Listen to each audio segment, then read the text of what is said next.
Hi, everybody. It's episode 479 of PodQuest. Hey. It is Wednesday, October 18th, 2023. I am Chris. With me is Droo. Hello. And Walnut. Yeah, I am here. Are you? 50-50. Okay. As long as you know that you're not all the way there. I'm never all the way anywhere. That's true. That is true. ADHD. Undiagnosed. Undiagnosed, yes. It's. I believe I do. I'm not trying to use it as a crutch. It sure sounds like you are. No. I definitely try. I don't use it as a crutch at all. But I mean, I'm definitely trying not to use it as a crutch. That's really all. Like, I hate people that try to use the stuff, mental disabilities, diagnosed or undiagnosed, as a crutch. It's a disability, but it's not the whole reason that you are the way. Man, always using stuff as a crutch. I mean, right? the only thing I use as a crutch is my friggin'. Well, I mean, I can't even use that as a crutch because I have to stand on it and it doesn't work, or my ankles. Oh, we lost Droo for a second there. He's back. Oh, weird. Yeah, you disappeared and reappeared. Not sure what happened. Anyway, how you guys doing? I'm fantastic. I'm okay. Oh, right. You how was yesterday? Not bad. Felt alright getting back driving even just a little bit. That's good. Yeah, I totaled our Pontiac on Saturday. Oof. Holy shit. Yeah, I mean, what happened? So, driving back from playing Blood on the Clock Tower at the Morristown Mall, you know that curve on 295? Where it goes, you're making the curve and then it goes down to meet 42 or split off back on the 295? Yeah. Hydroplaned and spun and hit the curb and broke the fucking passenger side rear wheel off. Oh, jeez. Is it officially totaled? Yep, they told me yesterday, actually. That's a bummer. I'm not trying to minimize anything, but when you need to qualify that as it's totaled in a manner of, like, it's going to be too expensive to repair totaled, and not like you got into a major car accident totaled. Because when I heard totaled, I heard like, oh, you got like majorly rear-ended or sandwiched or some shit. Oh, no. I mean, right. Still, completely, apparently completely fucked the back end of the car. Yeah. Like I said, I'm not trying to minimize the accident. Those scary nonetheless, and intimidating, and shit went wrong. But, like, that's the one thing I hate about, like, the car insurance industry and insurance industry in general, is where it's like, oh, the car's totaled. It's like, I mean, it's fixable, though. It's not necessarily totaled, it's just too expensive to fix. Well, yes, fair. Yeah. So it's like and again, not minimizing your accident. It sure sounds like you are. You're using it as a crutch now, too. Yeah, I'm definitely. I'm using the fact that I'm not minimizing it as a crutch to minimize it even more. I mean, to minimize it, I'm just glad I didn't hit anyone else. Exactly. And you did not get, like, any serious injuries. Yeah, and, like, honestly, like, I was, like, barely hurt. My arm was sore for, like, 2 days, but that was kind of it. So. Which something like that is generally, like, how it happens. Like, I've been the passenger for plenty of accidents. They always suck. They've always been with Anthony. It's maybe because he's a bad driver. Nah, man, like him and I in a car, just, it's bad luck. Yeah. Like, I did not ride with that motherfucker for, like, 4 years. Day one in his car, he gets fucking sideswiped by somebody on Black Horse Pike. Yeah, I remember that, because that was when Black Horse Pike was still 4 lanes and not 3. And somebody waved somebody else on, and they just, he got.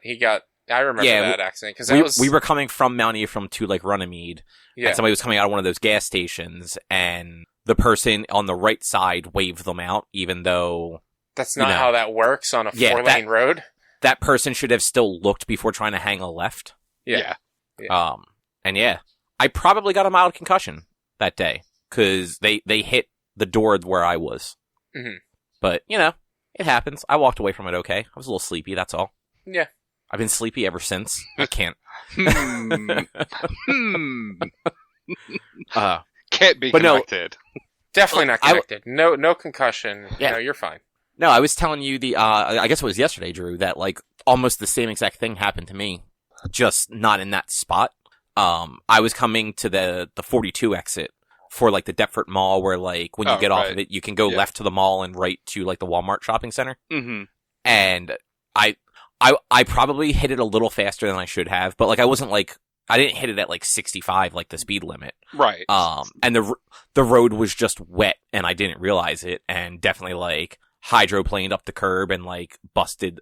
I want to say it was the back driver's side, but it might have been the front driver's side. Mm-hmm. Yeah. And yeah, like the wheel and everything just got destroyed. Luckily it wasn't totaled. It was like bent weird, but it was something that they were able to like. The car was still worth enough to like repair that. But yeah, I think if I remember them, what they were saying, it was like $2,800 just for the parts to repair my car, not even counting in whatever labor cost and all. So yeah, judging by the picture, like you basically knocked the whole wheel off. Oh, metal broke in there. Yeah, so like they had to replace the whole axle, I'm assuming. That's probably, and then who knows about any frame damage or whatever. But right.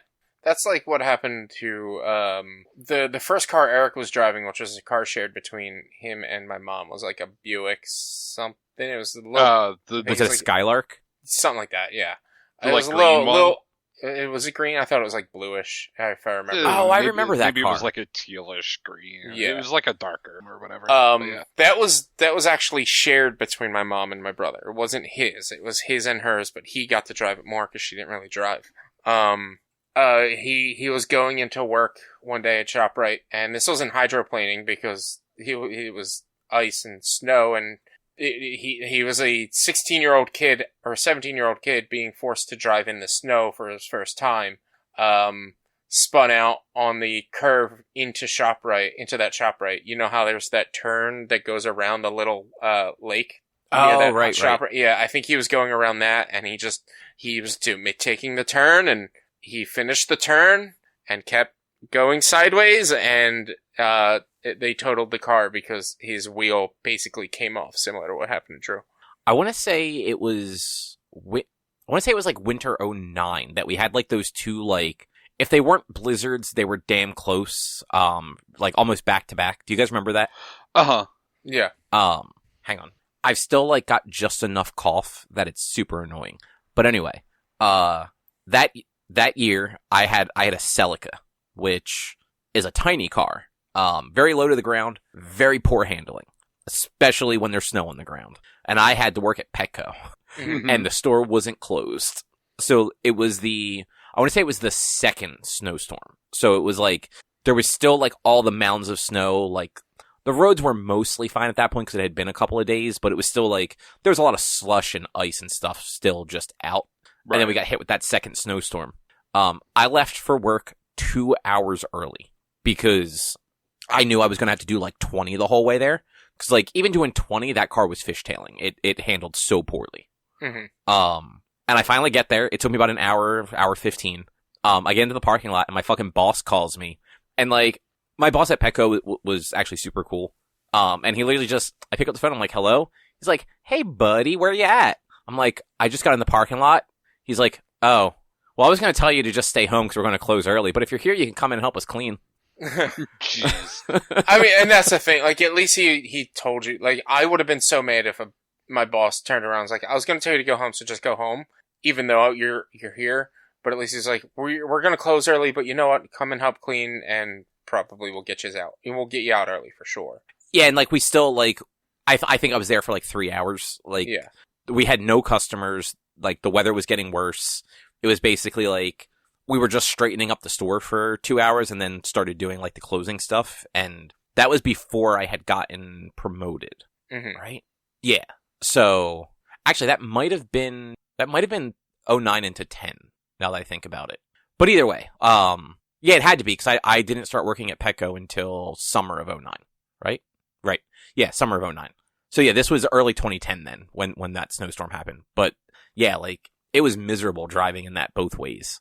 And of course, by the 3 hours later, it had gotten like a little dark out at that point, so it was even worse driving in this fucking car. Cause you had all the trucks and stuff on the road that just didn't give a fuck. Like, they had 4-wheel drive and were just driving normal speed in a fucking blizzard. Man, driving sucks. Anyway, Rich, what's on the agenda? On the agenda is, Cobb got to go to New York Comic Con and I was depressed because I wasn't able to go. Droo apparently did some cross promotion with another podcast, and went to a concert or something, or listened to a new album. I beat the original Left 4 Dead. I played Left 4 Dead Riptide, and I played Left 4 Dead Retro Revenge, as well as something else happened to me on stream last night that we're going to talk about. Hey, hang on. What games did you play? What did I say? You said Left 4 Dead 4 times. Did I? Yeah. I played Left 4 Dead last night, which is when something happened to me, but I played Dead Island, as well as Dead Island Riptide and Dead Island Retro Revenge, which I'll talk about all those, as well as something that happened to me yesterday on stream, and just complain about pretty much my day for today because of that thing. And Cobb is going to check in about One Piece. Yeah. So yeah, this past weekend was New York Comic Con. Mm-hmm. Rich, you have now been to one. You know what sort of a shit show that place can be. Yeah. And like, as much as I remember not hating it, like, hating it is a bad word, but like, as much as I remember it being like a clusterfuck, I still wanted to be there this year, and I missed being there. I was like, man, when I remembered that, like, I was getting updates on Facebook for the past like week, like, oh hey, remember this? And it's just me at the taking a selfie at the freaking train station, waiting for the train to pick me up in Hamilton, and I'm like, yeah, I remember it, and I want to be back there. You know, honestly, like, it's a shame you didn't go this year. Claudio from Coheed and his wife were there again. Mm-hmm. But they had absolutely no line on Saturday. Damn. Like I walked, I was walking on the show floor because that's where they were doing their signing, and they were both just like sitting at the booth, like chatting with a couple people that were in line. Like, Mm-hmm. it was like less than 5 people. Yeah. I really wanted to go. I wish I had been able to figure it. I even, like, up until the day of, or a few days out before, was like thinking about tickets, and I'm just like, at this point in time, I could have afforded a Saturday ticket, but I couldn't justify the price, essentially. Yeah, well, also it was at the point that was at the point where they were sold out, so you could only buy the resale ones. Yeah. Which are crazy marked up. Like, this is not the New York Comic Con tickets, but I was looking at Anime NYC because we actually, Erica and I just got approved for badges. Mm-hmm. But it took a lot longer than normal, so I'm like, well, if they're not going to approve us, like, I wonder if they still have any for sale. And other than, I think it's Friday, they were sold out of Saturday and Sunday. Yeah. And I looked at the like the fan light or whatever that thing is called, where you can legally resell those badges. Anime NYC badges were going for over $300 for one day. Jesus Christ. Which means New York Comic Con badges were probably the price of a fucking Phillies ticket right now. Yeah. Yeah. Actually, real quick segue. Do you guys, and Drew, you may know this already, know how much a playoff ticket to either of the next 2 games are for the Phillies?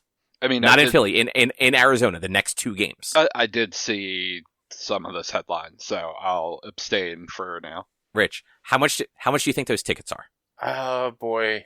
I will give you this. Philadelphia.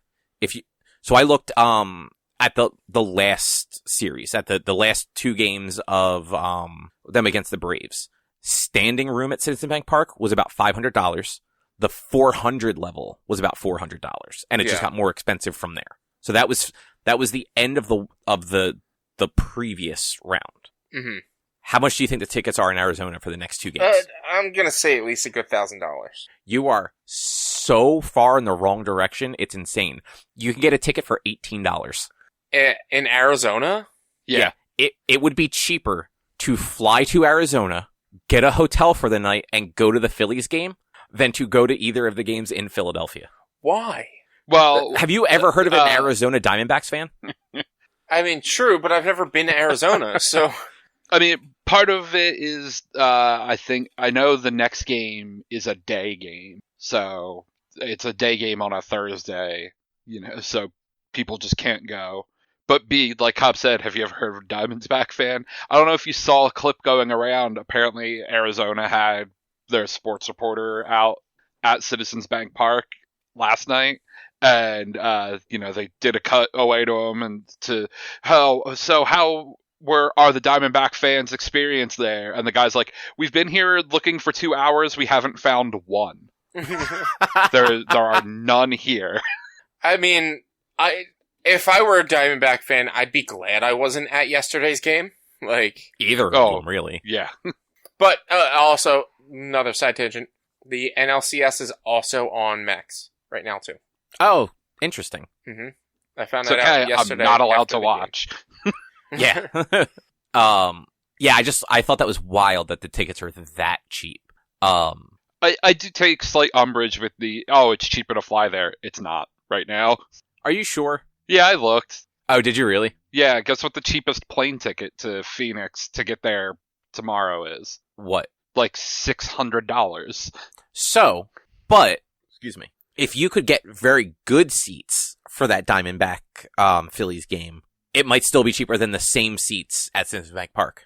I mean, it's probably close, but So one of the guys at the client I was at today was looking at it while we were in a meeting, and I think he said like what would be Diamond Club, like right behind home plate, were under $200 for those two games, which I'm assuming for the Phillies they're probably like $1,500 right now, $1,200. I imagine at least. So like you can get pretty good seats pretty cheap. But yeah, it is crazy. And the thing is, like, Drew, like, you make a valid point. It's a day game. If that was in Philadelphia, the stadium would still be sold out. Like, businesses would just be shut down for the day. Oh yeah, I mean that is the difference. Oh man. But yeah, sorry. That just popped into my head while we were talking about like ticket prices. Mm-hmm. But yeah, so New York Comic Con. It was pretty average for that convention. Saturday sucked a little bit because it was raining out. So the walk from the train to the convention center was wet and dreary and miserable. Mm-hmm. But I will say, like, both days, they've actually got the entrance going pretty smooth. There was no hold up with people with umbrellas. They're literally just hold your umbrella above, like, the detector. And they're fully using those, like, newer ones that, like, you don't have to take everything out of your pockets or, like, drop your bag off. Like, you just walk through. If they detect something, they send you over to, like, the bag check line. So like getting in both days was very smooth compared to what it could have been. And it's not like we were getting there late. Like we got there both days. It was between 10:30 and 11. So, fairly soon after the doors opened. And I know, Anime NYC last year, there were people that still hadn't, the convention opened at 10. There were people that had not gotten inside yet by 4:00 in the afternoon. That's insane. Yeah, they had some real issues with line management last year at that one. Mm-hmm. But yeah, so super crowded as usual. They're actually using more of the show floor though. I guess they must have finally finished all of the construction. So they actually had like a whole nother room worth, like small room, but still, of show floor space. And the far wall, I don't know if they're permanent, like the things there are permanent, or if it's just it's easy to set up, but they had like food stalls on the far side that weren't just the pop up with like a folding table sort of thing. Like they had actual like freezers and stuff like that behind them for like cooking and everything. Mm-hmm. Which that was nice. Was there room to actually move in that like back corner? I mean, a little, like over there was, because I think they purposely set it up so that there were not booths across from that area. So it was a pretty wide, like alleyway. And, you didn't have to worry about people gawking at like tables on the left-hand side. It was just the food stalls on the right. Mm-hmm. So like there was room to line up and get things and move. As usual, like once you get to like that back right corner of the convention is always just a shit show. You cannot get up and down the aisles back there. There are too many people. Mm-hmm. And I don't understand why it's always so congested in those same spaces. But like most of the show floor other than that wasn't too bad to get around. Sunday was actually far worse than Saturday. And I think, so we hadn't really thought about it until like kind of near the end of the day, because we were down talking with one of the artists that we know. He's like, it is a little busier, but it's not that they sold more tickets. There's no panels going on. Like there's nothing worth going to see. So everyone there is just wandering around, because like all the panels were like there were a handful of like decent comic related panels and stuff, but they didn't have anything there like promoting like shows or movies or anything like they usually do. Well, I mean, you can't. Exactly. It's still the like you could have done like last year they had Bleach and My Hero or the premiere for Bleach and Chainsaw Man, but like they're not doing that this year, and so, but like other than that there weren't really many. I mean there were probably a ton of panels, but nothing big enough or they did really shit with allowing people in, but this year because of the strikes you can't get people to promote shit. Like, the writer's strike just ended, so no one would have been able to contract, or no writers would have been able to contract to do that. And they normally don't bring the writers. It's usually like some of the cast and like maybe a showrunner or producer, or like somebody involved at like a high level. Mm-hmm. But usually if you look at enough of the schedule, there's like screenings and premieres and like things like that of TV shows and movies and entertainment stuff. And people go to that. And that frees up a lot of space in both the show floor and on Artist Alley. And you didn't have that. The only two big panels they had were Chris Evans had like a spotlight panel, and a bunch of people from Guardians of the Galaxy had one. But like, I'm pretty sure that not that many people lined up for those because they couldn't ask questions about any of their work. Yeah. Initially, on the days that those panels were happening, which I think they also happened on like Thursday and Friday. So Saturday and Sunday, there was literally fucking nothing. You had like the app would, and even their Twitter would be like, hey, there's no standby line for this panel because all the reservations were accounted for. And then like half an hour before the panel, hey, we've opened the standby line for the Chris Evans panel, which means they did not have as many people show up as they expected. Yeah. And that's, that's a bummer. Like, that definitely makes the show harder to enjoy. And like Erica said the same thing. Like, it's hard to have a good time walking the show floor when you want to look at stuff and you just can't. Mm-hmm. That was my issue last year. It would be like, I want to go check out things. And like, there were major panels last year. But I couldn't really enjoy myself looking at things because it was just so congested. Yeah, and not Artist Alley. The show floor is always congested like that. You kind of have to just force your way around and then like strategically go back to places. But yeah, like that. And I've said it like every year. Like, that show floor is not laid out well. Like, they let these giant booths take up weird amounts of space that break the aisles up in shitty ways. And then they have all of the non-giant booths kind of crammed together in very narrow walkways. So, like, if 3 people want to look at a booth on both sides of the aisle, you suddenly don't have any space to walk up and down those aisles. And then, like, when you add on Sunday, it's Kids' Day, so there are a ton of people that brought their fucking babies in strollers. And not even, like, the small, like, easy-to-maneuver strollers. Like, they're walking around in, like, the giant fucking ones with, like, the baskets on the back and shit. And, like, that just makes it harder for everybody. Yeah. Because it's not like you can, like, tap the person and be like, hey, excuse me, and squeeze by them. It's a fucking stroller. Yeah. But Artist Alley was definitely better than the show floor. It was more crowded than it usually is, and I think because there just wasn't a lot to do. I do have to give them credit, though. They did a very good job with, like, line management for, like, the bigger people. Like, there was an artist and a writer that were seated together that I actually wanted to get some books signed by because they don't do a lot of conventions. Well, the one guy, Jorge Jimenez, I want to say is how you say his name, is from Spain, so he's never been to New York Comic Con before, period. Mm-hmm. And the other guy, Chip Zardsky, he just said he wasn't doing conventions anymore, like early COVID. And this is the first time he's done one since then. So, it's rare that those two guys are around, and they're both on Batman right now. And I went over and they had a line, but it was not terrible. So I jumped in the line, and like the staff there was actually like doing a solid job of like keeping that line sort of managed and moving and everything without being rude to people. Cause you know how like sometimes you'll get in lines and the people running them are just dicks. They were like, all right, like stay here, like stay single file, don't spread out. Like we're trying to keep everyone like contained. But they weren't like yelling at people or anything like that, or making people, like end their conversation and like move along quicker to get more people signed faster. Like they were letting people have conversations with the creators.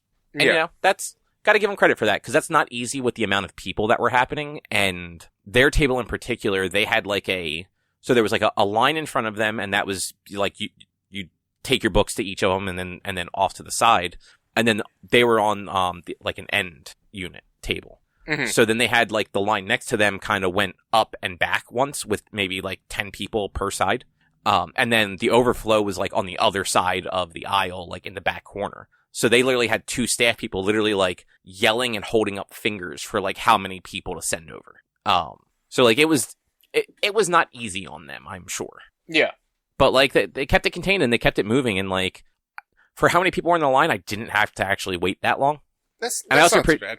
Yeah, I also appreciated that like unfortunately a lot of like the comic book people that are like working on like Marvel and DC stuff, they're all there with like these groups now, like sketch art and sequential something or other, and there's like 2 or 3 others.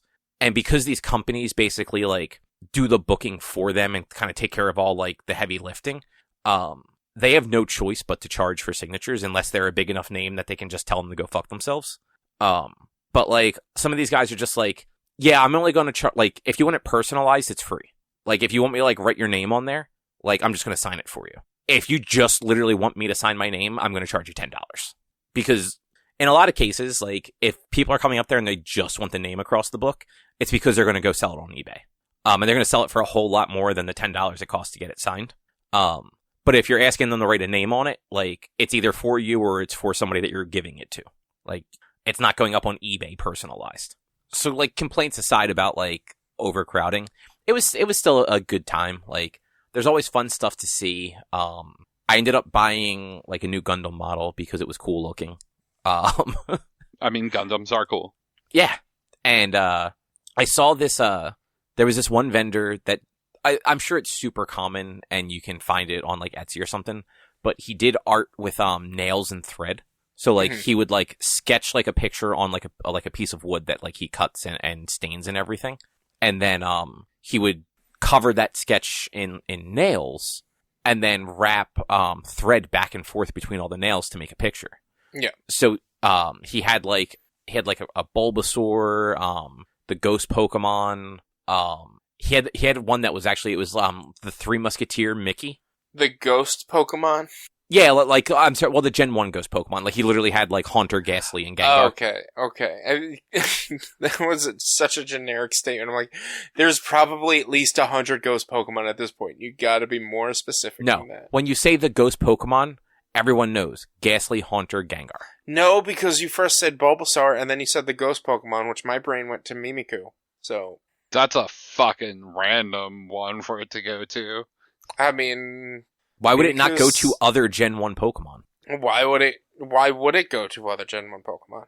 Because you're a fake fan, is what I'm hearing. No. Mimikyu's the best. But yeah, it was a very cool, really well done like thing that I had never seen before. And there was so much thread that you could actually like push on it, and it was like solid. Like it did not really move in much. And then on the back, he would actually write how many nails it actually took. And he had some that were like over 1,000 nails. And like that's a lot. That's a lot of fucking nails. But yeah, stuff like that's always cool to find. And then the only bit of like there was news that came out of it, but like the only news that like I feel like is worth mentioning is they announced a new Dragon Ball series that Toriyama is officially working on. I feel like it's just Dragon Ball GT had Toriyama been involved though. So it's called Dragon Ball Daima, Daima. It's supposed to air next fall. And in the trailers at least, everybody gets wished to be a child again. So okay. Just like in GT, Goku becomes a kid again. And for some reason, when Goku becomes a kid, he also gets the power pole back. Hell, why not? Yeah. So Goku's a kid, Vegeta's a kid, Bulma's a kid, Krillin, I'm pretty sure I saw Android 18 as a kid. It looked like Goten and Trunks were babies. So, fun times. It was hard to tell where this was supposed to be happening, though. Because at one point, I did not notice anyone from Super in it. And I haven't, gone to really, see what people, noticed or picked out or whatnot. But, oh shit, I'm just flipping through these pictures. Ox King and Roshi got turned into children, too. Oh, wow. Yeah. But all I have been seeing are characters from, Z, and, late Z at that. So, there was no Beerus, there was no, Whis, or the Angels, or Jocko, the weird little space cop dude. Nobody that has been in it since Super started.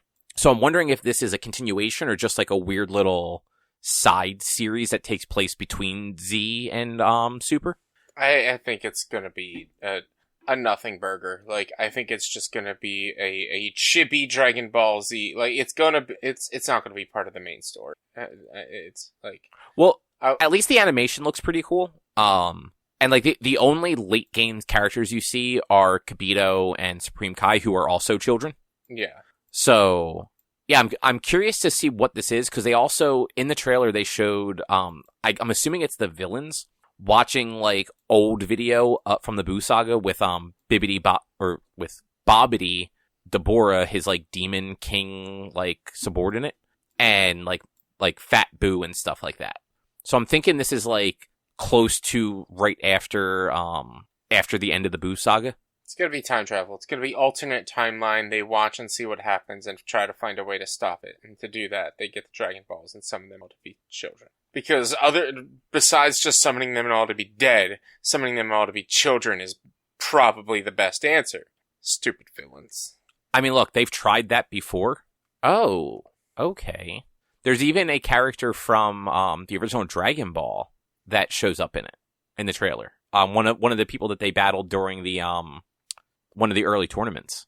So yeah, I have a feeling this is definitely more of like an in-between series than like something new, especially because the Super manga is still going.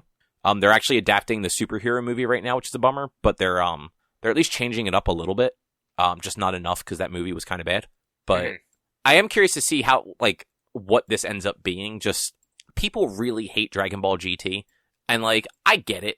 It made some mistakes, but we also got Super Saiyan 4 Gogeta. So, like, is it all bad? Yes. Nothing? I mean, I've never watched GT, but I'm sure they could redeem it.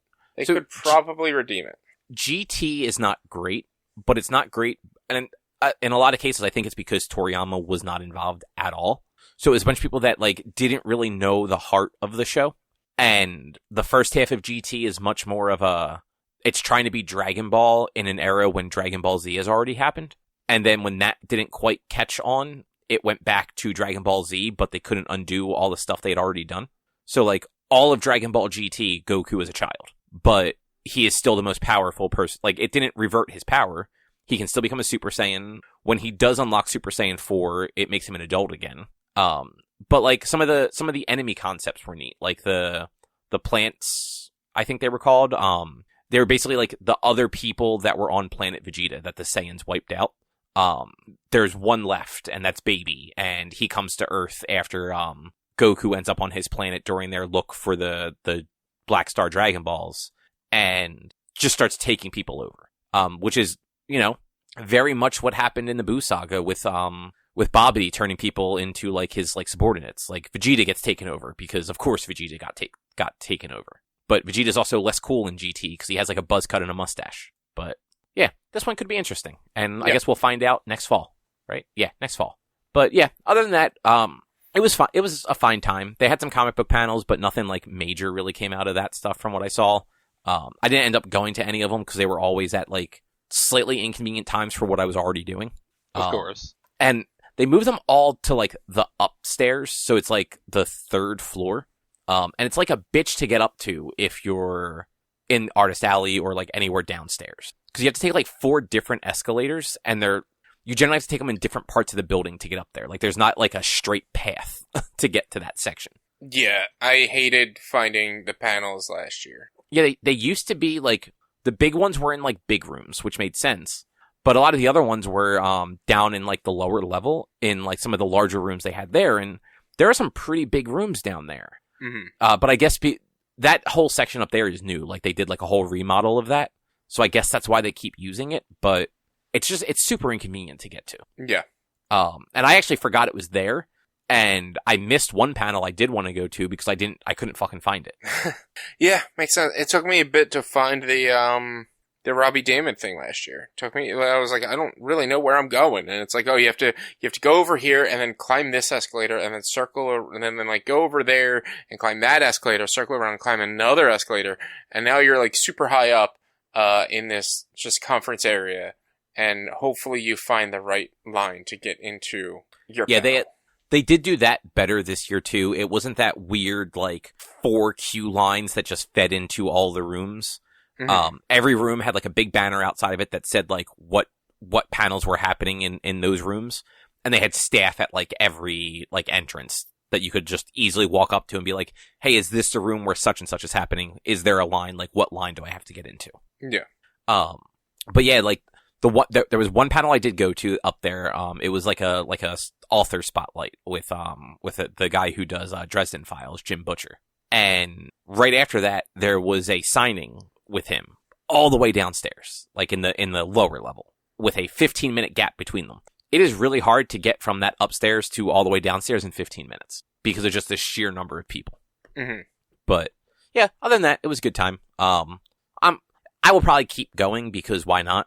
Unless the badges get too expensive. Like, once it's over $100 a day, like, no thank you. Yeah. Mhm. Makes sense. I get that. Yeah. Man, but you know what? So, this has nothing to do with the convention. This is just unfortunate. So, Saturday, got back to the train as my train started boarding. Like, I didn't even realize that, like, I was that close to it. I thought I had a little bit of time. I had not eaten or gone to the bathroom in many hours, though. And it was one of those, like, I had the choice of wait nearly an hour for the next train or just deal with it and be uncomfortable for an hour and 15 minutes. So I was just uncomfortable for an hour and 15 minutes and it sucked. The next day, so on Sunday when Erica and I got to the train, we missed it by 1 minute. Oh, And in case you're not familiar with how NJ Transit runs out of Penn Station, it makes zero fucking sense. There are 2 Northeast Corridor trains that go from New York to Trenton, 15 minutes apart, and then nothing for almost an hour. Mm-hmm. mm-hmm. So it's like 04 after the hour and 14 after the hour, and that's it. And then you have to wait until 04 again. That's wild. That's Yeah. ridiculous. That was Yeah, that was like last year. I get to the train station. I didn't buy my return ticket because you have to buy the ticket for that train. It's not like Speedline where you can just take a train. I didn't buy a return ticket, but when I get to the train station on Sunday as I was leaving, the train was about to leave. And I was like, I ain't fucking waiting an hour to go home. I'm getting on this train. I don't care. I'll pay the extra $20 or whatever to the conductor. And as I sit down, I'm like, wait, hold on. And I remember seeing somewhere, you can buy your ticket on the pass. Just buy the ticket and then redeem it when you sit down. I'm like, oh, okay. So I bought my ticket and I redeemed it when he was walking by. I was like, and then he never walked by. I was like, oh. Yeah. New York Comic Con, or any convention really coming back, there's a good chance they will not check tickets on the way home because trains just get too crowded. Yeah. I will say too, Rich, I don't know who told you can't buy your return tickets. Your ticket does not matter with what train you're getting on. You just have to be going from the same station to the same station. No, I think what it wasn't that you can't be, it was, I had bought enough tickets the day before. I had bought a to and from ticket on either Friday or Saturday, whatever day. I think I went Saturday and I can't remember what days I went. You went Saturday and Sunday. Yeah, so I bought a to and return ticket on Saturday, but they didn't check my ticket on the return. So I had that extra ticket. That was most of the reason why I still went on Sundays, because I had that extra ticket to make it there. So not the return ticket, the to ticket they didn't check, but they checked your return ticket. No, they didn't check my return ticket.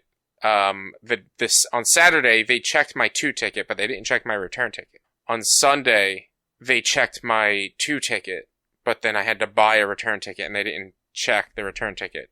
But that doesn't Wow. make any sense. What? So what you're saying is on Saturday they checked your ticket going to New York. They Yes. did not check your one coming back to Hamilton. Correct. So then you would have had you would have still had a New York to Hamilton ticket. They're not train specific, they're direction specific. So it says New York to Hamilton or Hamilton to New York.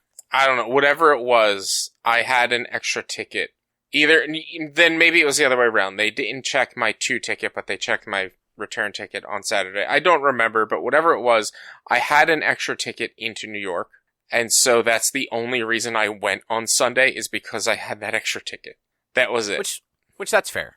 But yeah, no, I have had that happen. I also had it happen where I bought them on the app at one point. But like, honestly, if don't fucking activate them until they're coming around. Because then they're just stay in your account forever. Unless you're coming out of Penn Station where, sometimes the conductors come around before the train even has officially left the station. Yeah. And you have zero fucking signal to activate that ticket. I bought my ticket at the station. I had really good signal at the station. So if you're just in the train, like before it leaves, it's good.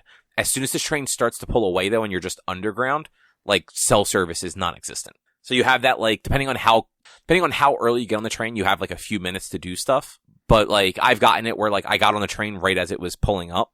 Or right as it was getting ready to pull away, I had the ticket in my account, but I hadn't activated it yet. And then the conductor comes around before we get out of the tunnel, and my ticket wasn't activated. I got lucky. Like the one time it happened, I literally got signal again right as he was getting up to me, and I hit activate and was able to show him the ticket. Because I saw one of them give a person a hard time, like a real hard time with their mobile ticket once because they didn't have it activated. Yeah. Because apparently in the terms of service, it specifically, and when you buy it, it says you have to activate the ticket before you board the train. And some of them were apparently sticklers for that. But anyway, Drew. Yeah. What did you do? So, recently on Spotify, I happened to notice a show called the Sports Trivia Face-Off. And I started listening, and in one of their, like, between period ads was like, if you want to be on the show, go to our webpage or our Facebook, whatever it was. And I was like, sure, I'll fill out. And sure enough, so he picks people from his Patreon first. If anybody that's on their Patreon says they can play, takes them first. But apparently not enough for the two shows he was recording this month. So I got to record that on Sunday. So that episode went up yesterday, and it's everywhere. Nice. So search Sports Trivia Face-Off. Did you win? Spoilers. I don't go listen and find out. I'm not going to. We all know that. I won't watch Richie's streams. What makes you think I'm going to listen to a sports podcast? Because you can do it in the background. Kyle, you can watch my streams in the background. No, you can't. Yes, you can. Watching is active. Listening is passive. But you can listen to my streams in the background. You don't even have to listen. You can just drop that volume down to 1% and have me on in the background. That would just be distracting. Why? Because that's 1% noise just happening. You're not going to hear it. You really don't. You. I've set my volume down to 1%. There's one streamer I know that I can set my volume down to 1% and hear him fine. Other than that, if you drop your volume down to 1%, you could also mute the website, the page. Mute the page. Mute the tab that has the page. That's a lot of work. No, it's not. Just right click, mute this website. You're also assuming that I'm anywhere near a computer at the times you're streaming. Look, I'm just saying to counter Drew on the fact that you can't passive watch this. You can. Also, you could have it on in the background while you're working. You can watch the VODs.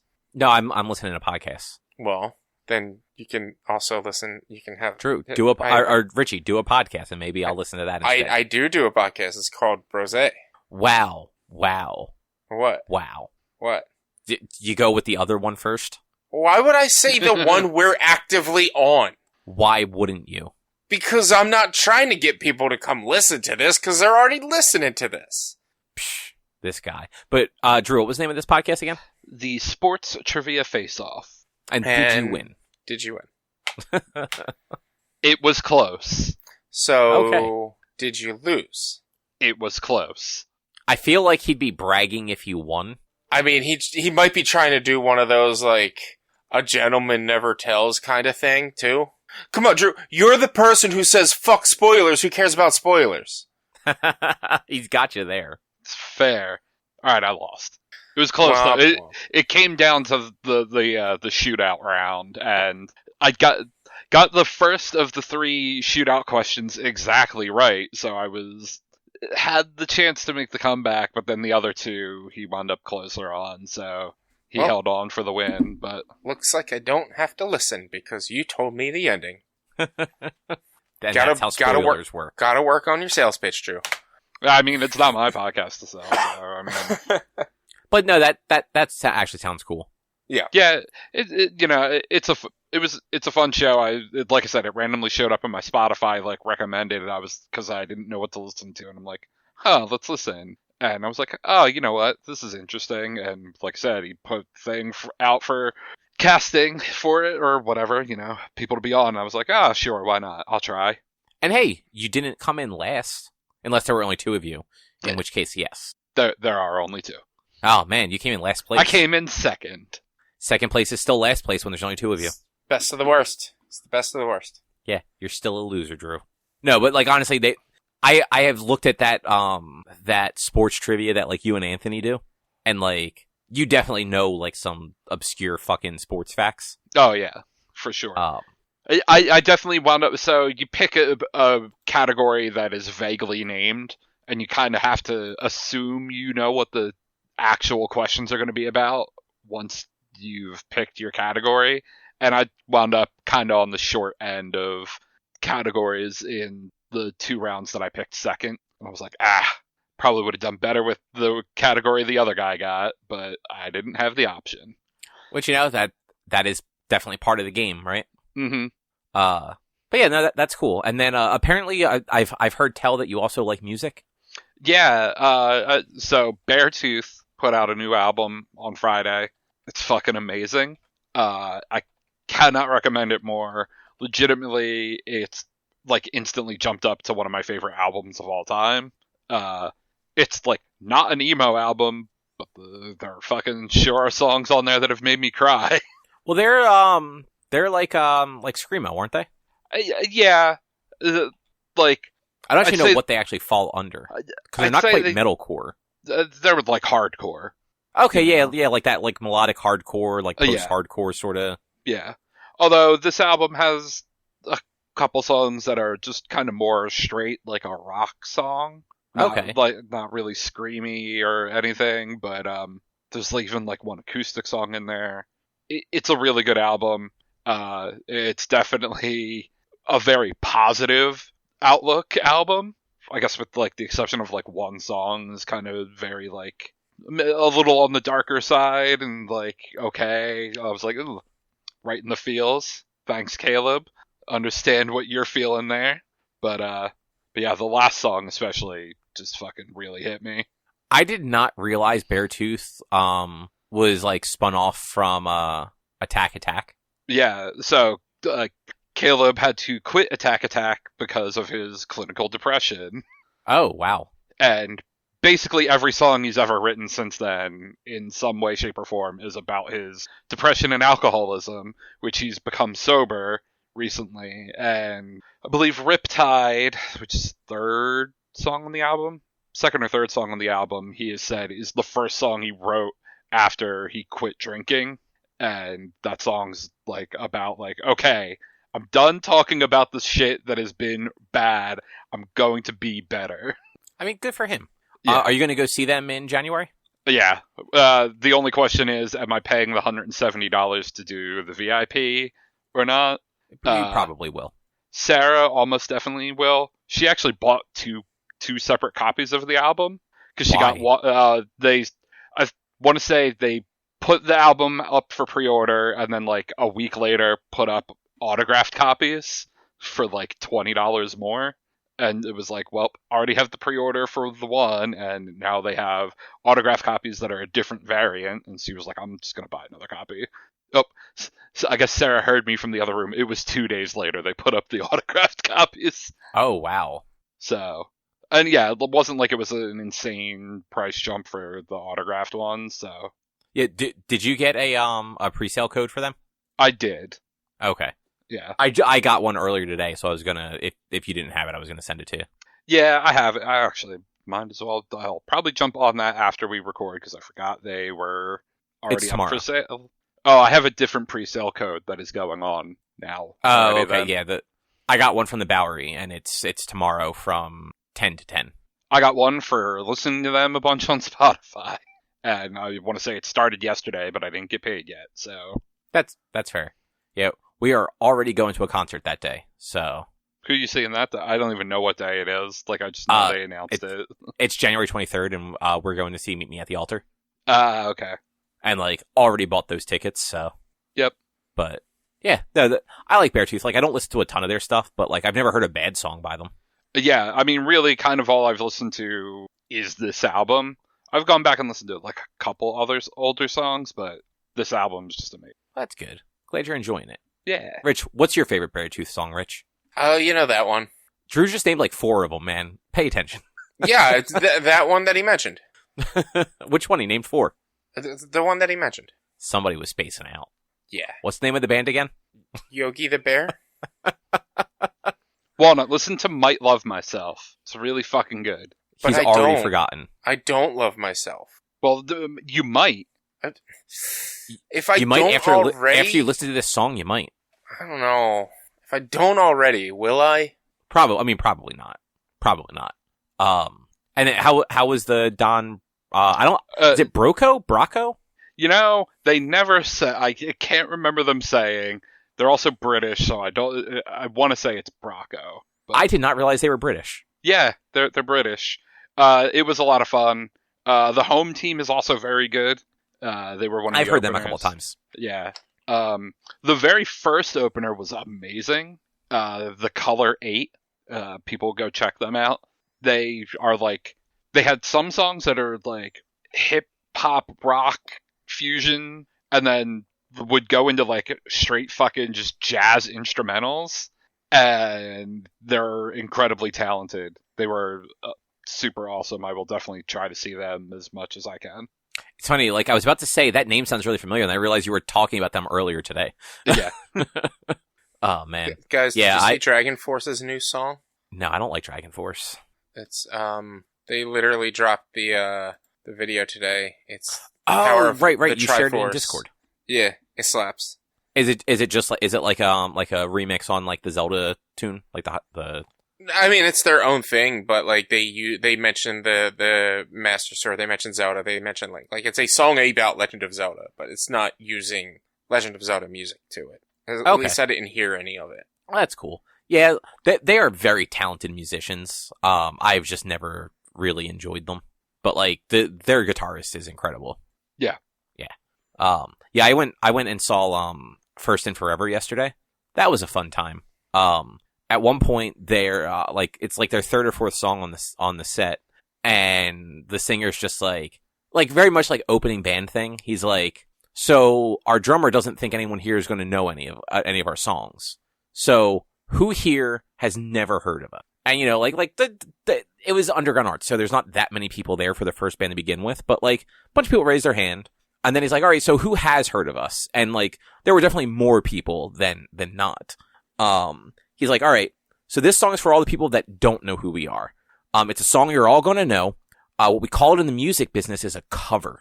And it was a very fun, like, playful lead up to them playing, Sugar We're Going Down. And like, they did a really good job on that song. It was a good time. And then the Dangerous Summer also ended up actually being really good. Rich, they might be a band that you would like. They have like a little bit of a, and I don't know why I think this, but they've got like a little bit of like a late 90s vibe to them, like a Third Eye Blind, Counting Crows sort of sound, but like a little heavier than that.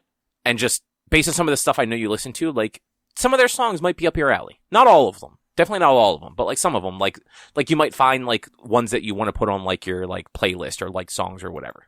Chase you would doesn't probably, like that. yeah, you would probably hate First and Forever because they're, you know, punk emo-ish, and that they have that voice that you seem to not like. Yeah. I haven't really been listening to a lot of new music or music in general. You never do though. We know you hate music. I used to. I don't know what it is. I used to. Just don't anymore. Yeah. You have to go to more concerts. That's all. Probably. You go to concerts, you find new bands. Yeah, or just I need to not use YouTube Music because YouTube Music just fucking sucks. Yeah, it does. But Yeah, it like, does. I pay for I refuse to pay for any other service since I pay for YouTube Premium. So I get it. Like, and you use enough YouTube that having YouTube Premium is worthwhile. Yeah. Like, yeah, that totally makes sense. Like, if you didn't use YouTube as much as you do, I'd say cancel that and just get Spotify. But you're kind of getting 2 services for one, essentially. Yeah. And Speaking of services, Rich, Huh. how's your phone service doing? My phone service is doing good. Are you trying to have me talk about the event that happened yesterday, or do we want to talk about what happened yesterday on stream, or do we want to talk about the games first? Obviously, we're talking about the event, hence my fucking A+ segue. So anybody who has not been watching my streams or anything, throughout the month of October, we've been playing games with Dead in the title. Left 4 Dead, Dead by Daylight, Dead Island, primarily. Last night was a Left 4 Dead night. We were playing Left 4 Dead 2. We're in like the third level, the carnival level. And, pretty much throughout most of the night, we're having issues with lag and glitching issues and things like that. Then, at one point, we get kicked out multiple times. We have to escape out. The game crashes for all of us. Like, we were having trouble. The servers were having trouble, which leads me down one rabbit hole of conspiracy, but I'll get into that in a bit. At one point, one of the other 4 people that I'm playing with decide they make the lobby, and they forget to make it as friends only, and they make it a public lobby. The 4 of us get brought into it. We start playing. We get to the we're literally stuck on the last level for an hour, and we're on the last level when this happens. We try it once, we die.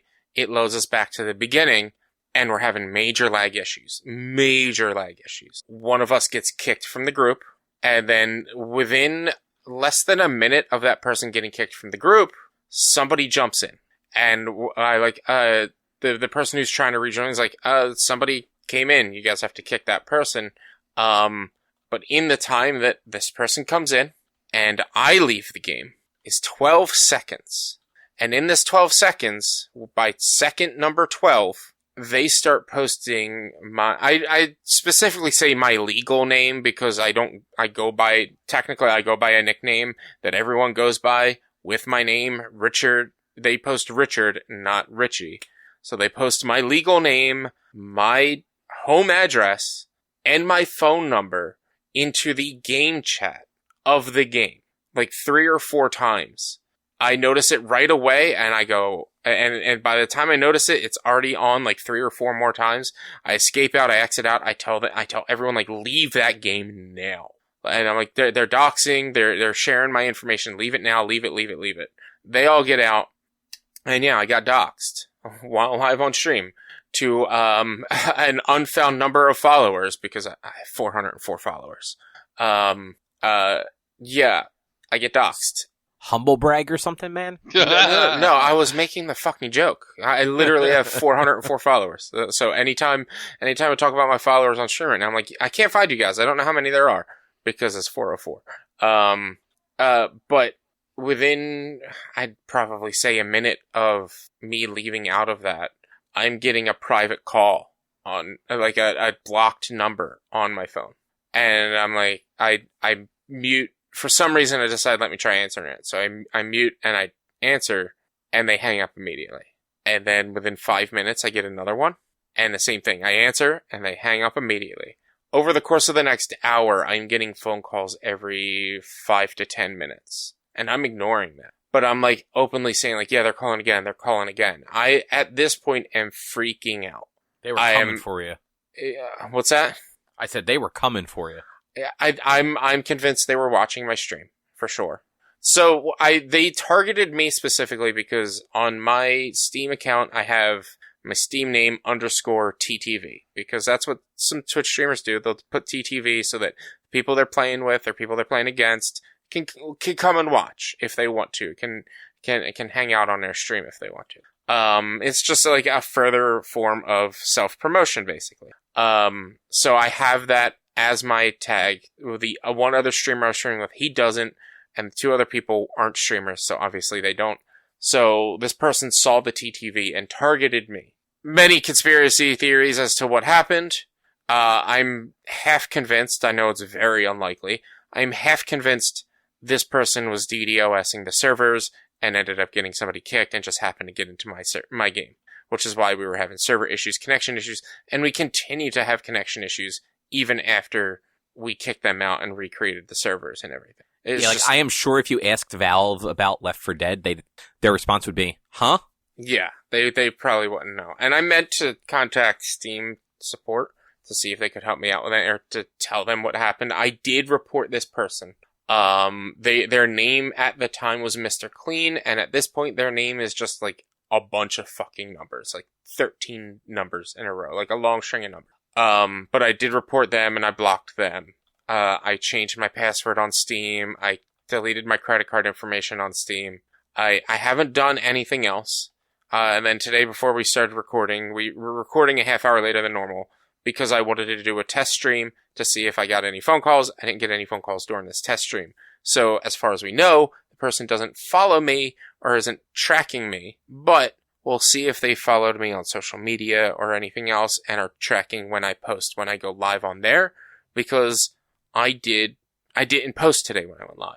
So it was a checks and balances kind of thing. But yeah, I got doxxed and they called me about 12 times, probably less, probably like under 10 times, but about close to 10 times, over the course of an hour. Ended up ending stream early. I had more viewers in my stream than I've seen in years. Like 10 viewers at the time of ending the stream, which is like, it was a bummer, but I'm assuming some of them were this person and their friends laughing at me and mocking me or whatever. Most likely. Yeah.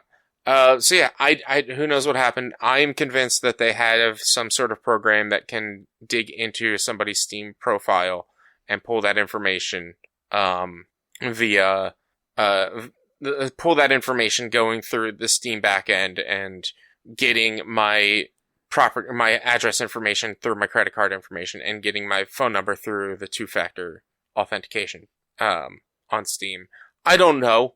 I had somebody tell me that I was an idiot for thinking that they hacked into Steam because information is out there and you can get it from anywhere. Which, yes, I know my information's out there, but to go from finding B_Walnuts_TTV to finding Richard Sweeten with my address and phone number. Wow, way to dox yourself. Takes more than 12 seconds. And that's my point. And this person wouldn't hear it. Like, it's out there. I'm like, yeah, but it takes more than 12 seconds to get this information. Yeah, like you're not Googling and getting all that right away. And yeah, like they would have had to have targeted you already. Exactly. Like they would have had to have been watching my stream already, knowing they wanted to come after me. But then that feeds into, like, they were a random person. I didn't invite them. I didn't bring them in. They were potentially attacking my stream and my server and my character, my game, to get in there to share this information. Which, if they were a part of my stream, why didn't you just do that on stream? I'm also streaming to 10 people. What good is doxing somebody with 404 followers and only streaming to 10 people? Like, this person didn't know who the fuck I was. Just saw TTV and did this. Like, that's where I'm convinced that's what I think happened. But yeah, I'm an idiot for thinking that they were able to hack into Steam real quick and just get my personal information. Apparently that's dumb. No, you just know a lot of assholes, and Droo shouldn't have been picking on you like that. Yeah. Yes, notoriously secure Valve of all things. Never been hacked before. Yeah.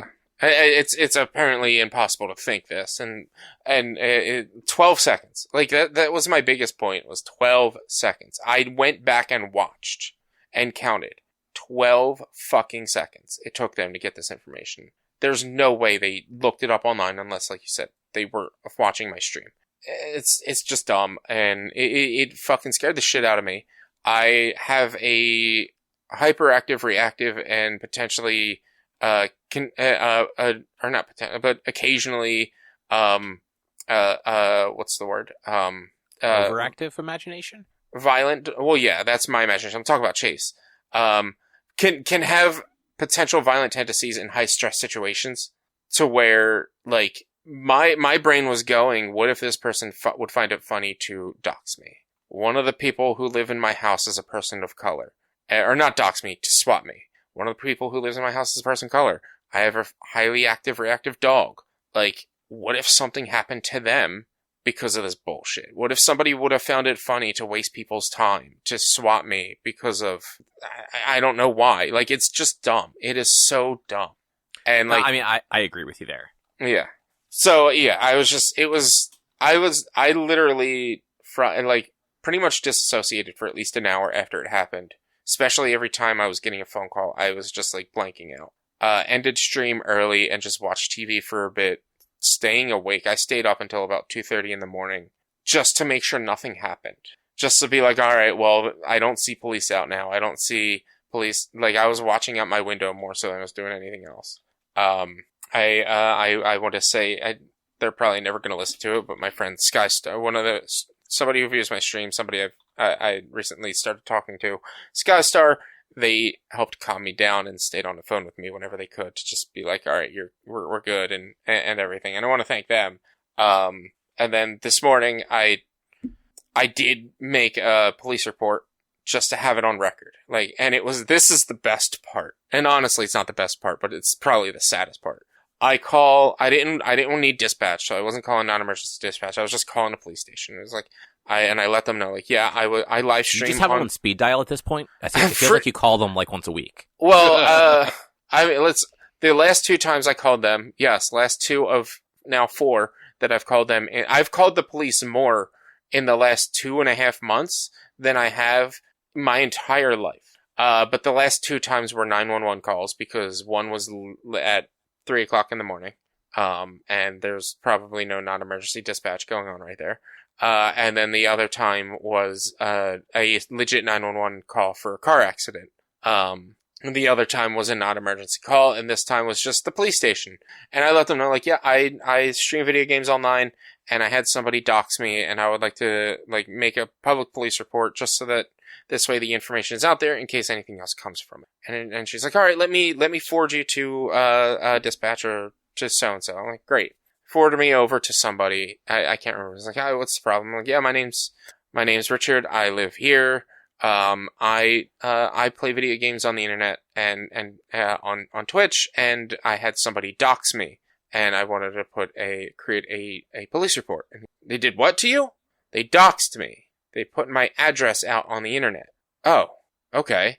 And I'm like, and I just want to make a public police report in case maybe they thought it'd be a funny idea to try to swat me or anything like that. To do what? You know, to call the SWAT team on me for stupid reasons because people do that. All right, hold on. And he takes my information.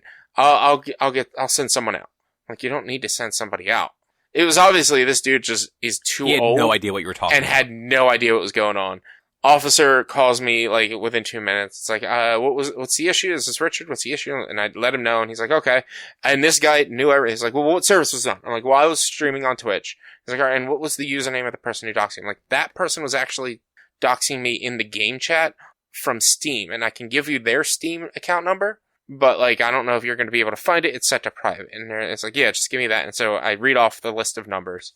And then I'm like, yeah, I just wanted this out there in case if I don't know if you know what swatting is. Like, I know, yeah, we'll have this.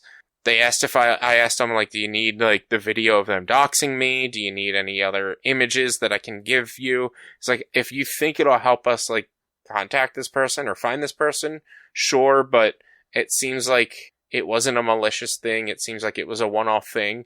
It's up to you. And I'm like, I don't think there's any way you're going to be able to find this person. So I have it if I ever need it again.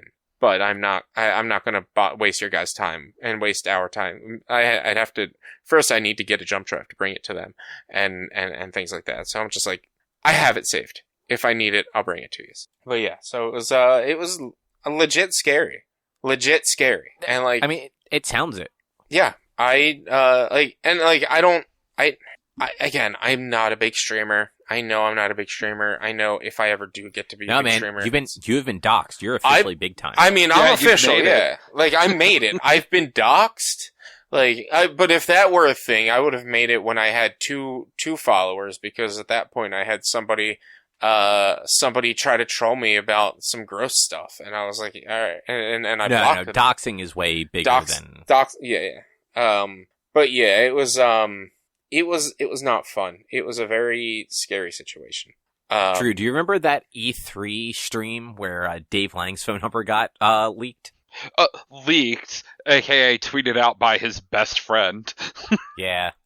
So, Rich, this is not making light of your whole situation, but there was an E3 where Giant Bomb does their E3 thing where like they have guests on all night.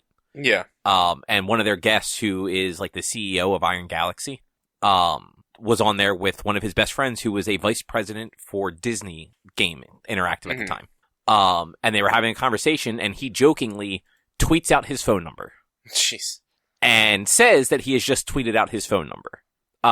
And then his phone just started blowing up because thousands of people were watching that stream and followed them both on Twitter. Jesus. To the point where he literally at one point just threw his phone behind him. Like, just against the wall, just right over his shoulder. Yeah.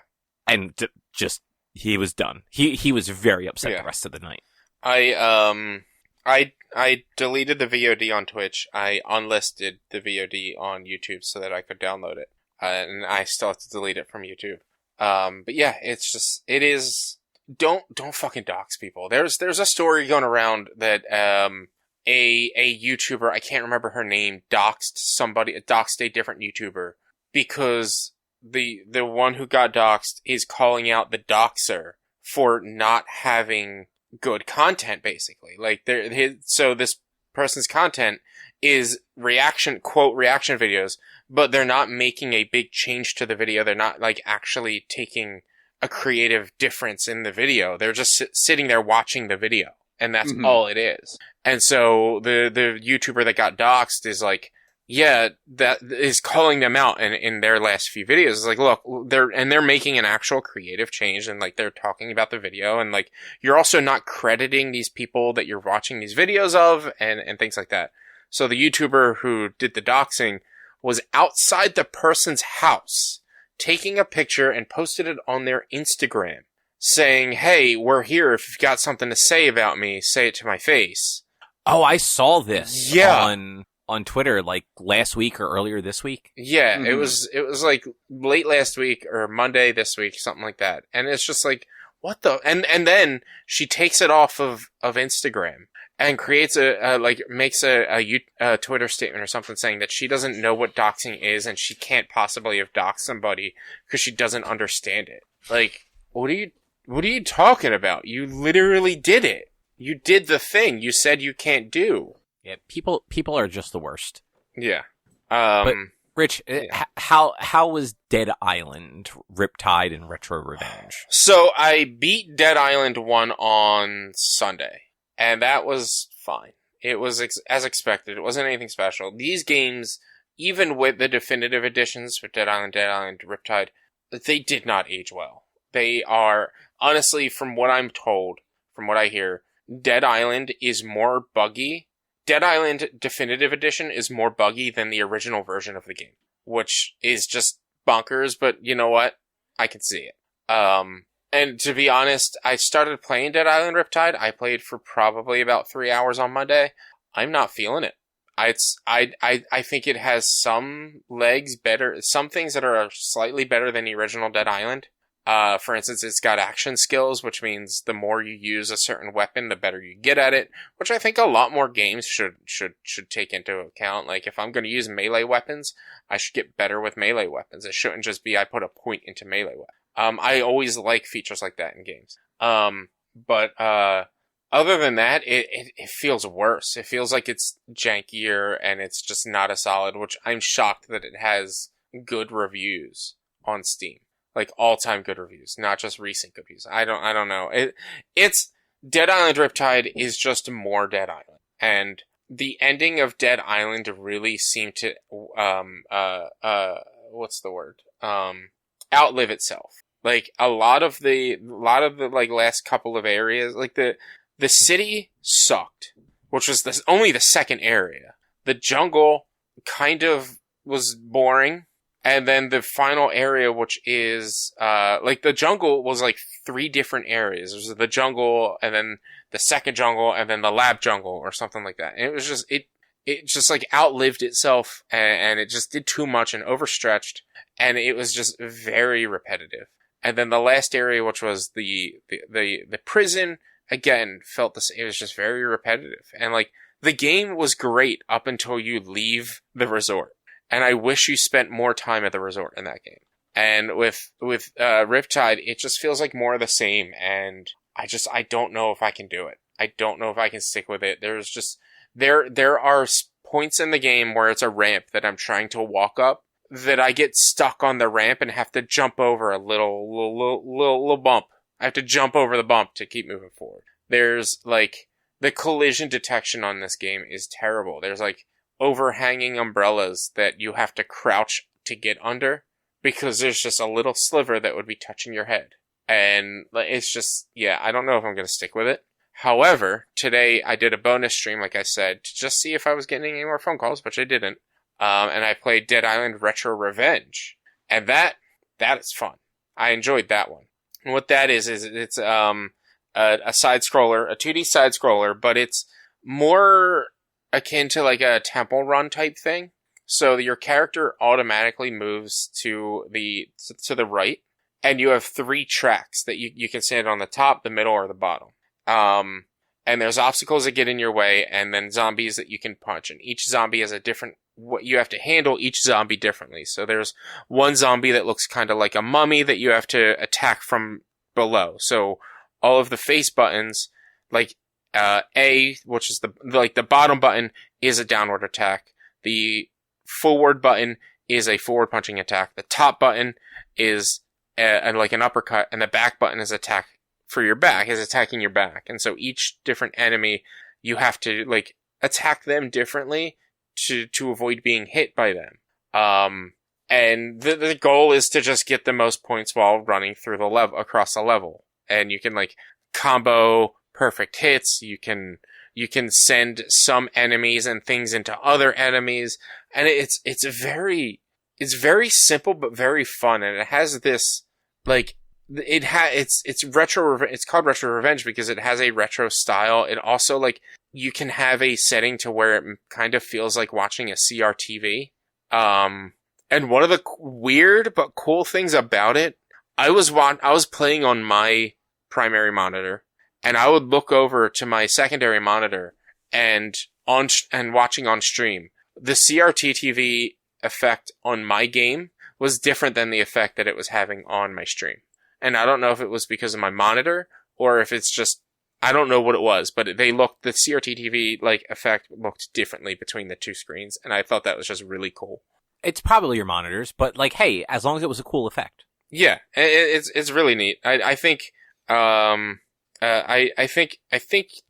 you might enjoy it. At least it's very simple. It's not like too hard, but it's like there is some pattern recognition but like the levels are quick. They're like 2 minutes, 2 to 3 minutes. So like if you can make your way through the levels and remember how the enemies come out, you can figure out the best way to score the most points. And it's straight up, it's a retro style points building game. And that's it. And I think it was made obviously it was made after they announced Dead Island 2, because Dead Island 2 was announced 20 years ago, before Dead Island 1 even came out.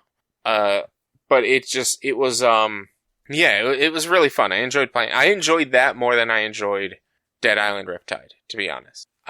So I might be looking into playing some other Dead game this week. I was thinking of doing Dead Space, but it's gonna be on Game Pass in 2 weeks, and so I kind of don't want to buy it now. Oh, is it really? Yeah, it's gonna be on Game Pass at the end of the month. So I'm gonna just hold off on that, and then after this month, I have so many different games I have to play that like I will just wait to play Dead Space until I've gotten through everything that I'm working on. A viewer bought me Baldur's Gate 3. Oh, so, nice. Yeah, so I actually played a little bit of Baldur's Gate 3 on Saturday. Not enough to really talk much about it, but I played a little bit of it with a friend on Saturday, and then I'm gonna probably play more of it this weekend. What did you make? I'm a child.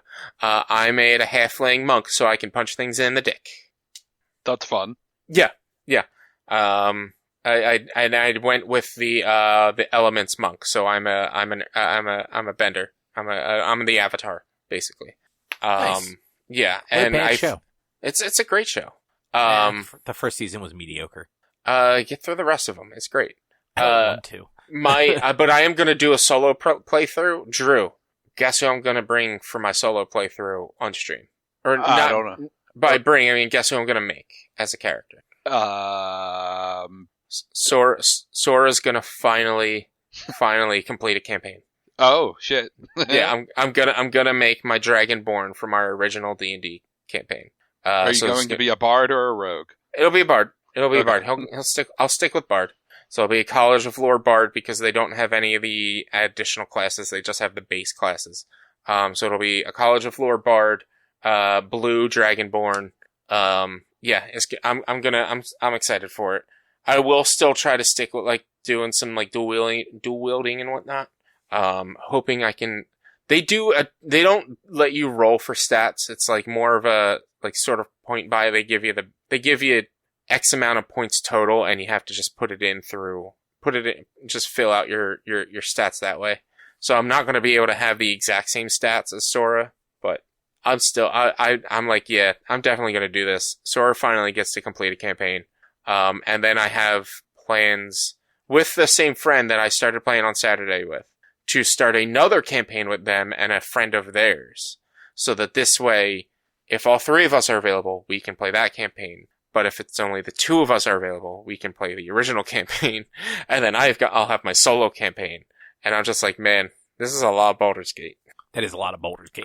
But I hear people have played it like 4 or 5 times, and each time it feels different enough. And so, yeah, like you can do so many different things in it. Like it's such an open-ended game. That's the thing I'm worried about, though, is like the way I play games. I like clear maps. I do everything on each map, and so like. But so it's not like that. It's like you get so many options on how to handle situations. Yeah.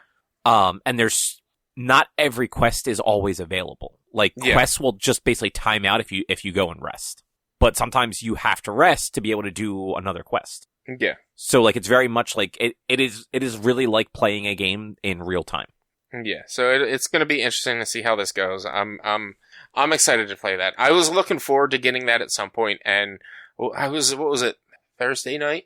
I think it was Thursday last week. Somebody came into my stream and we were talking about Baldur's Gate, and they're like, "Yeah, I'm about to play. When are we going to see you play with me and Papa Midnight?" And I'm like, "I don't have it yet, but at some point, I'm like, I don't. Eventually, I'll play it with you." And he's like, "Did you have it yet?" I'm like, "No, I haven't bought it yet." And literally seconds later, he was like, "Check your email." And I'm like, and it's like, Welfare gave you a gift on Steam, and I'm like, this is the second game you bought me, Welfare. I appreciate it. Because he also bought me New World, which I never played. You didn't miss anything with that one.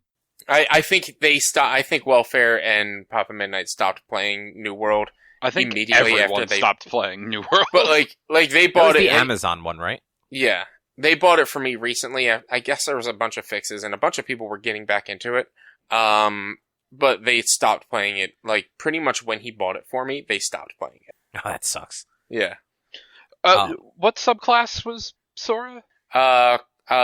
He initially was, I believe it was the Lore, College of Lore, which was the one that you could use, your second attack to cast magic. But I switched, Eric let me switch to Blades, which is the one that has, like, that can use their bardic inspiration to do different flourishes with their attacks and things like that.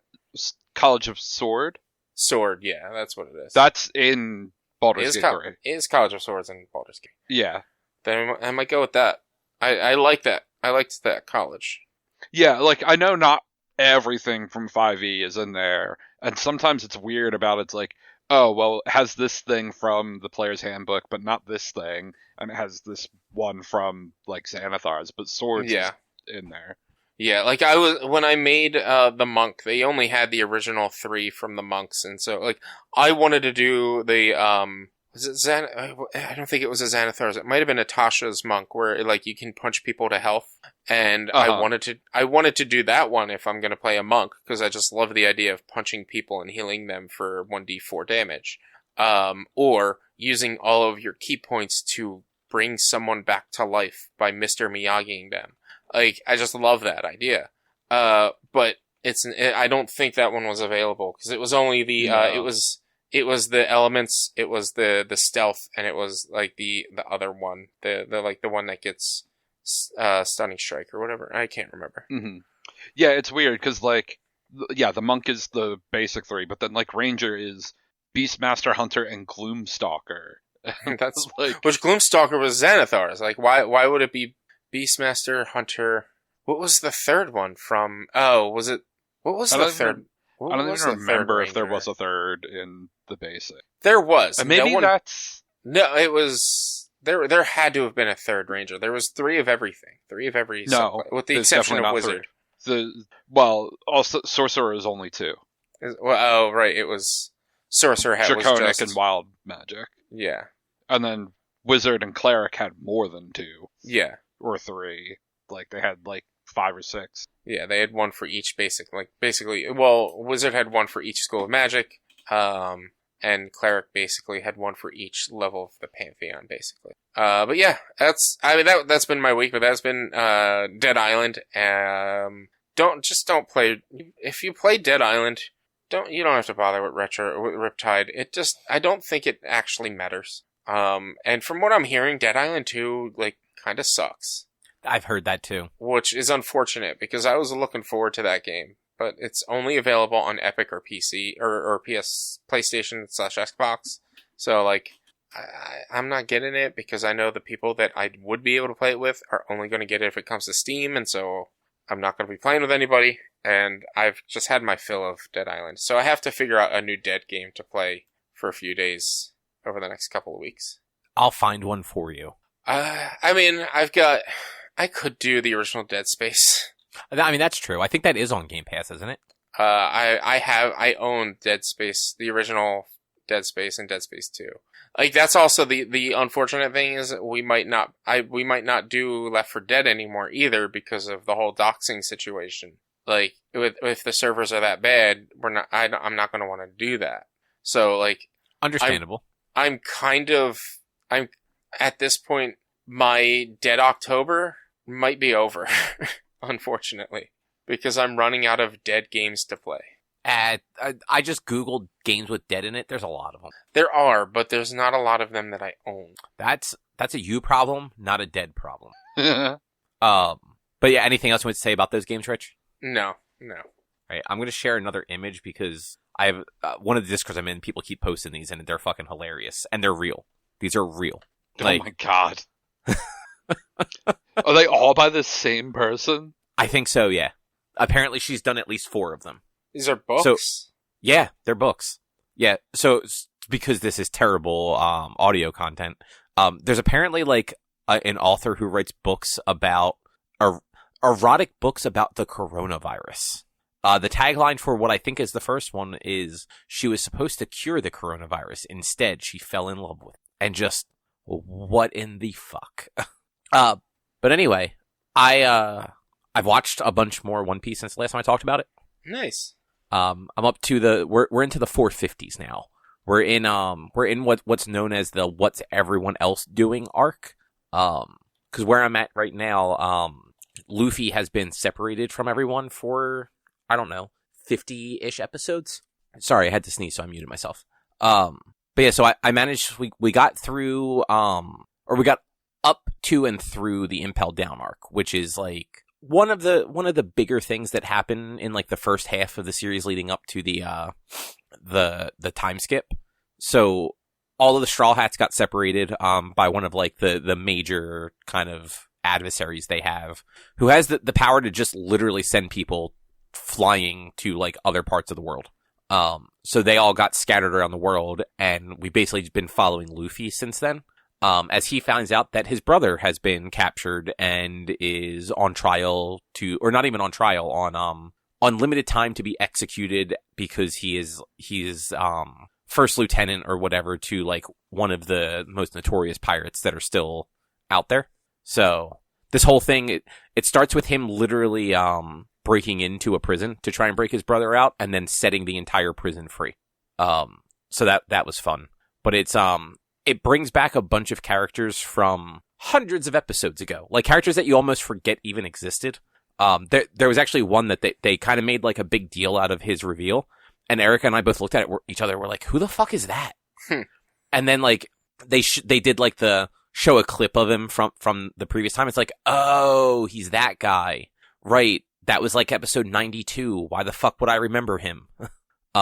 You're not a real fan if you don't remember him. Right. But they finally brought Buggy back, which is exciting, and they made him he's less of an adversary this time, but he's just as dumb, and it's great. Buggy's just the best. He's the clown that you would have seen in like the trailers for the live action and all. He got captured at some point since the last time he was in the show, and he just kind of stumbles into being like the captain of all the escaped prisoners. Like, for no particular reason, just little things keep happening that people keep attributing to him. And so now all the prisoners are they're 100% behind Buggy and whatever he wants to do. So that's fun. And then they brought back a character from the Alabasta arc called Bon Clay, who started as a villain, and by the end of that arc was like Luffy's best friend, sacrificed himself for Luffy there, and then like shows up to help. And he's a prisoner in this one. Finds out that Luffy is in the prison and like breaks out of his cell to come help Luffy again. He is the most loyal former enemy. Probably more loyal than half the actual crew members. But it's been an interesting time. I didn't realize that. So I knew there was a time skip where they kind of split up for a while to all train. But I thought it was literally that. Like, I thought it was like a Dragon Ball, Naruto kind of thing where like everyone kind of goes to train by themselves. They jump ahead like a year, 2 years, 3 years, and everyone just meets back up. But it's seeming more like this is they all got split apart, and it takes them a few years to actually like make their way back to each other just because of like distance and travel being a problem. And I think that's an interesting way to do that sort of thing that a lot of anime don't do. Like, it's usually like, yeah, I'm just going to go away for a couple of years and train and I'll be back. Mm-hmm. But like actually getting like split up, that's a story. Yeah. But so yeah, we're around 450, so we have 17,000 episodes to go. 640. It's not that bad. We'll be there in no time. And by no time, I mean like the show will probably be over before we catch up. Because Oda, the creator, did say that he believes the final chapter of One Piece will release in 2025. Which means 4,000 more episodes of the anime to come after it ends. Nah, they're at the point now where it's basically a chapter per episode. So however many chapters there end up being, there will probably be maybe 100 less episodes total. Just because the count is about 100 off right now, which honestly kind of crazy for a show. Like, it's got like a 5% filler ratio. Like, they just never really did crazy filler the way like a show like Bleach did. And part of that is because they eventually the show is paced not very well. Like, watching episode to episode and not like binging a few of them is apparently a bad time because they are adapting like chapter by chapter instead of, you know, this episode is like bits of like 3 different chapters to make the story like flow better. Yeah, I mean that's what if how do I ask this? Although it may be in the manga, who says it's not still filler? Well, so filler is literally considered anything that's non-canon to the manga. It's not so much that I understand that, but there's 1,000 plus chapters, 1,500 chapters, something like that, whatever it was. Are all 1,500 chapters necessary? Yes. Are they? Because they are all moving the story forward. But if you like, so here's what I mean. They had the cake and the soccer and everything from Bleach that they took 1 episode per situation in Bleach for. Between the Soul Society arc and the Bount arc. They had the cake making episode. They had the soccer episode. They had all of that. In the manga, that whole Bount arc was also that filler. Whole Bount it was between Bount and the next part of Soul Society or whatever. But okay. It doesn't matter like what it was between. They had the episodes where Hitsugaya was baking a cake, where somebody else is playing soccer. Like, there were a stretch of 5 or 6 episodes that were in the manga. However, they were a couple of pages in the manga. Yes, they're more filler in the anime, but that is filler in the manga because it does not matter. You don't need the situations where they're baking a cake. That's different in the manga though, because that is not part of the actual story of the chapter. It is part of the story of the chapter. It is part of the chapter. It is part of the manga itself. Like, no, but like manga gets broken up where you have the chapter itself and then you have cover stories occasionally. Like, that's what One Piece does. So the bit that we're watching right now, while it might feel like filler, it was actually the cover stories that were told about what was going on with the rest of the crew while Luffy's primary story was happening. So it's like every issue for however long it went on for had like a page and a half or two at the very beginning of each chapter, just kind of showing where the other characters were. And then you have the Omake stuff that is like the things that are tagged on at the end of like a chapter or volume that are like those little side things, like characters baking a cake or whatnot. It's not created by the anime studio, basically. Well, yeah, but I just have a hard time believing that something that's 1,500 chapters long or 1,500 mangas long or whatever it is, I have a hard time believing that you need to get the full story. You need to read all 1,500. I mean, you don't have to read all of anything, right? Like, you don't have to read all 900 issues of Spider-Man to get the gist of Spider-Man. No, but like this isn't comics where they reset it every 5 fucking issues. This is, and I'm not. The 5 fucking the word fucking was meant to mock comics, not sort of You sounded angry. Yeah, I just wanted to make. I'm not angry at this conversation. It's just that's comics. Like when it comes to One Piece with 1,500 chapters, like that is continual from point A to point Z. Like it is all the way across the board. This is what happens. But if you were to say take chapter 12, do you actually, and I've never read it. I don't know what happens in chapter 12. But if you were to not have read chapter 12, would you still know what's going on? But, and that's the thing, like, maybe not. Like, it really depends on... It depends on the chapter. So if you're in the middle of a fight, then yes, you can absolutely skip a chapter that's a fight. And plenty of people do when they're reading the volumes because they don't care about the actual fight. They're in it for the story that's happening. Other people, like, even though, like, it's not animated or anything, they like seeing that action. They like seeing how those fights are depicted on the page. They're not going to skip it. Will you still be confused about certain things? Maybe. Are you going to be able to get the gist of it when the story picks back up and they inevitably tell you what happened? Yeah, absolutely.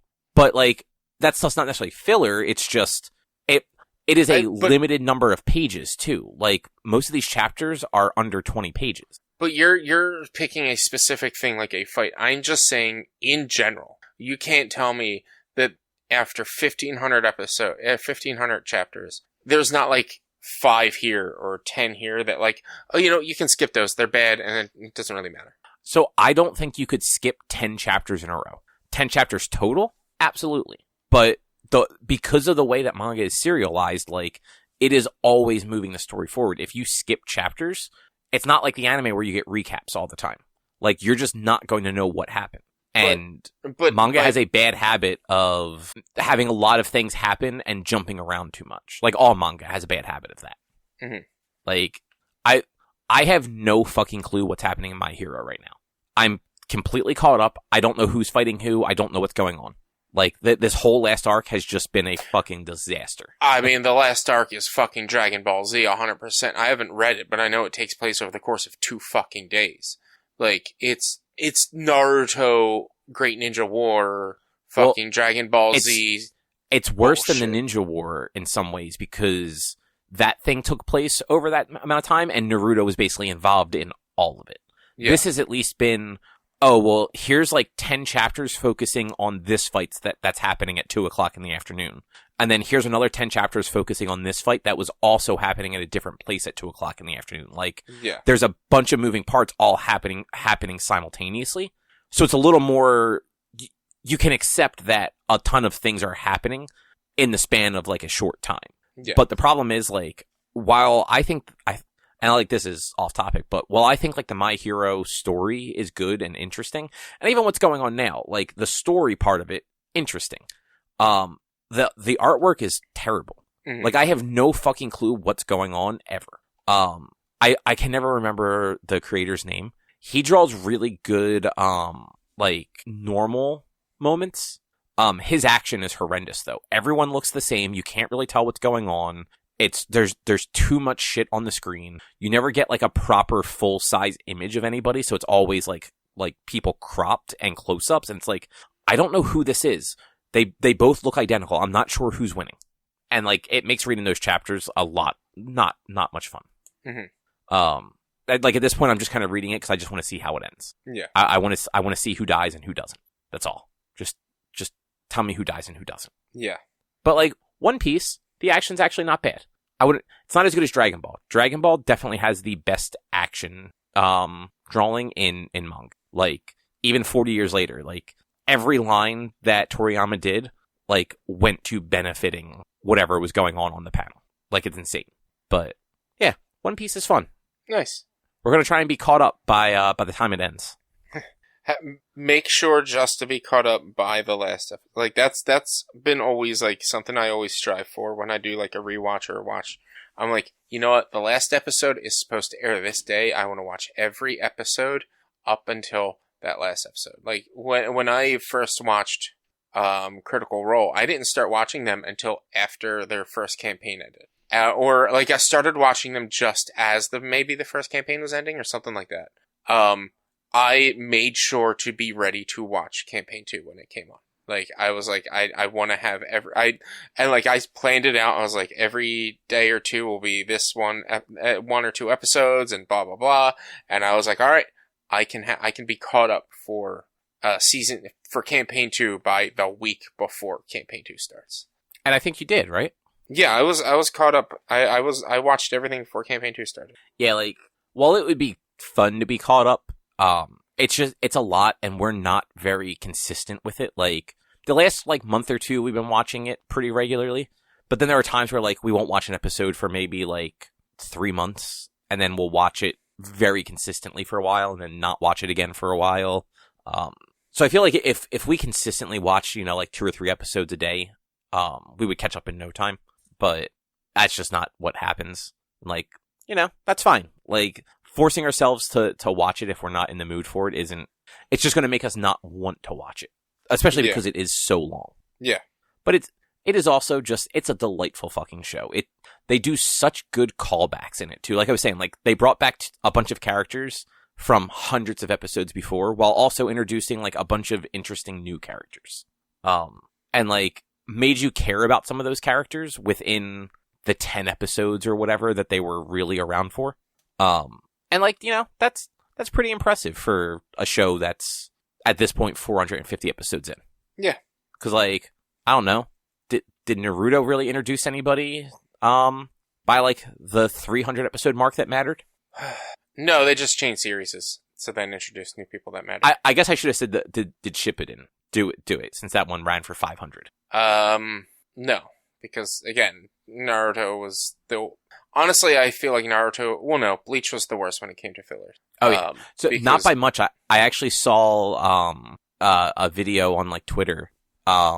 Bleach has a 42% filler ratio. Naruto has a 41%. No, I'm not even talking percentage-wise. I'm talking, because Bleach, Naruto is longer than Bleach.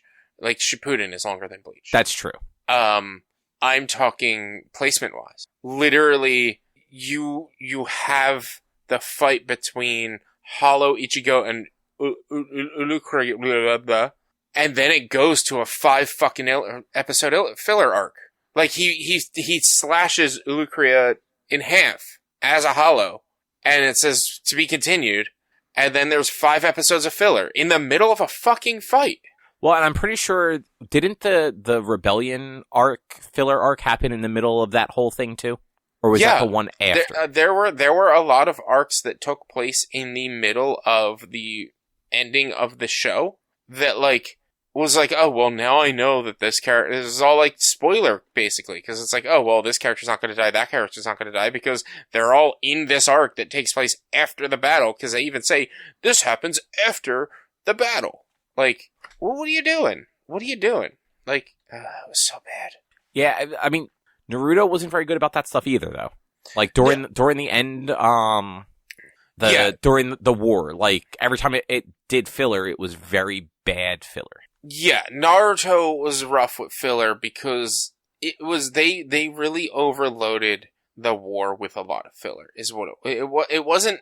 I still think Bleach was worse because they were cutting battles in half. Whereas Naruto, like, some of the filler was a little bit necessary because it was like backstory on characters, but then there were a lot of times where you get backstory, like you get Kakashi's backstory, which means you get Obito's backstory, but then you get Obito's backstory again, and then you get Rin's backstory, which means you get Obito's backstory, which means you get Kakashi's backstory. And then you had 10 episodes of them as children again, racing to go find the fourth Hokage's hidden treasure, or fighting fucking robot Naruto. The worst was during the Infinite Tsukuyomi.